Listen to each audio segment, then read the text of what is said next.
Hi everyone, welcome to the very last week of the course. You guys have been working hard. I'm really impressed with everything you guys have been doing. Seen a lot of growth in a lot of your writing, and a lot of your work has been definitely shown a lot of growth, so congrats. Final week. So we got a couple things on the go this week. Everything will be finalized by the Thursday of this week. And so that means that I need everything that's going to be marked in by the set due dates. And I just wanted to give you a big thumbs up or two thumbs up on all the hard work that you guys have been doing. We're approaching the final project of the course here, and I just wanted to kind of outline that. I've talked about it at the orientation, and I just want to clarify how this works. Of the 100% marks that we have in this course, 70% have been set aside for all the coursework and the term work and the quizzes that you guys have been doing. And then 30% of it are set aside for the final culminating activities. There's no final exam in this course, and so the way that 30% is broken up is the 10% of that is going to be divvied up with all the blogs that you guys have been doing thus far. So you've done 4 blogs, or you will have done 4 blogs. Those will be chopped up into that 10%. The 20% that remains is the final culminating task, which is a big task, and you'll be given 2 days of the course to work on it, just to give you an idea of how big this task is. So I'm giving you 2 days to work on it. You know, you're spending between 12 to potentially 16 hours on it.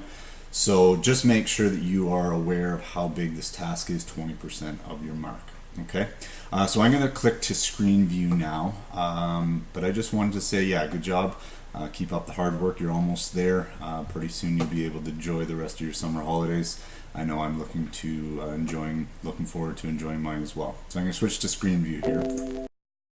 Hi everyone, me again. So we're on the course homepage here.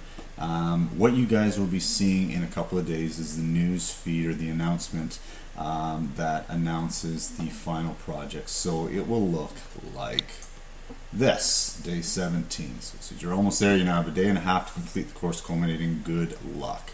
Okay, so the way that this is going to work is, this has already been released, by the way. The final culminating activity I released at midnight this morning, I guess you could say.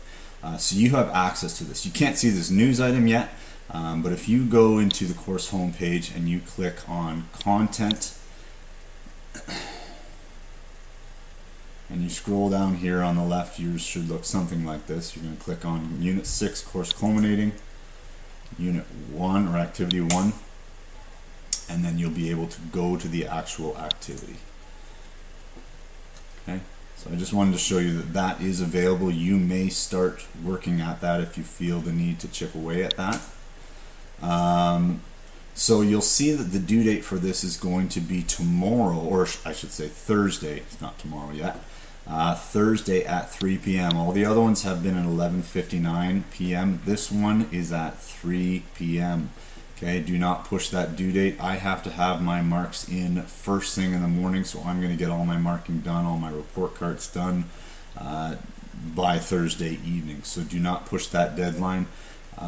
Make sure that your final product is in by then. Like I said, it's 20% of your overall mark, so make sure you are taking that deadline very seriously. Okay, so that's part of the reason that I'm releasing this now, so that you can begin to think and chip away at what you want to do for your final culminating activity. You'll see that day 18, okay, I've also listed that again, and I've reminded you that it is due at 3 p.m.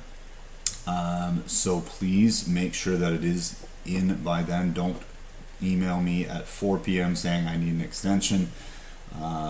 This is set already, and I need to get my marks in, so I need your assignments in. Okay, so in looking at that course culminating activity, when you go into the actual course culminating, you'll see that there are you have some choice here. So there are basically 4 choices they've outlined for you. You can make a curated exhibit. Basically, think of it like a museum display. A number of you have used some online programs such as Wix before. You've made like a website sort of deal. Okay, this can be that sort of an idea. If you're a written essay type of person and you're not sick of writing your essays anymore after Unit 4A7, feel free to go ahead and write an essay. You can do a dramatic performance, okay? If this is a speech or this is a skit or a tableau, if that's your thing, okay, feel free to go about that. I'm not going to read through all of the criteria here, okay, but you should outline or you should note that each one of these has specific criteria that must be met. And the 4th one you can choose to do can be a documentary or a video. A number of you have already done videos. I know that you're very talented in this regard. If this is your thing, okay, feel free to do that. Make sure, okay, that it's not going to be a video without any sort of backing track or talking to it. Okay, if it's simply a video with music playing over it and just pictures, I'm not sure that's going to cut it.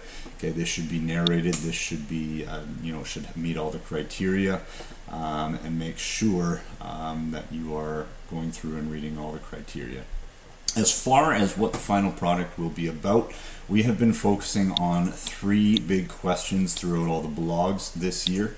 Okay, again, we're looking at these 3 big questions. You're going to choose one. Okay, don't do all 3. Choose one of the 3 big questions. To what degree is Canada a country to be proud of? Or is Canada a better country now than it was before? Or what is my place in Canadian history? Okay, remember this is going to be based upon valid evidence. It must show that you have done research. This can be both primary and secondary research. Okay, you must show it's based on evidence. It's not simply opinion. Okay, you must show that you have done the research to back this up. This is going to be a summation of all of the skills that you've learned. You've learned how to write arguments, you've learned how to form arguments, you've learned how to do the research, you've learned how to, properly do things in formal sense. So make sure that you are doing all that we have learned thus far, okay, because you will be grading accordingly. So these are the possible tasks. I've given you an example here. You can feel free, this is someone that's done an example on the documentary video. Okay, not necessarily a 4+, but it gives you an idea as to how this could be structured. The other thing that you'll want to pay attention to is clicking on this rubric here so you know how you're going to be assessed. When you click on that rubric, I think I got it up here. Okay, you'll see that you are going to be assessed in 4 ways. Okay. If you're shooting for a level 4 or a level 3, please read through the criteria and make sure that you are following and abiding by those criteria to the letter. So it's going to be based on your knowledge, your thinking, your communication, and your application. Okay, it's a 2-pager, so make sure you're looking at the application on the other side. Okay, and make sure that you are going through, you are reading through your final product. If you are finding spelling or grammatical errors, believe me, I will find them too. Please fix those. Okay, if you are finding that you have made contractions in your writing, okay, they are is correct. There, T-H-E-Y, comma, or apostrophe rather, R-E, that is a contraction. We don't do those. Okay, in some of these, okay, it does say you can be informal in certain ways, which means you can say the word I or me.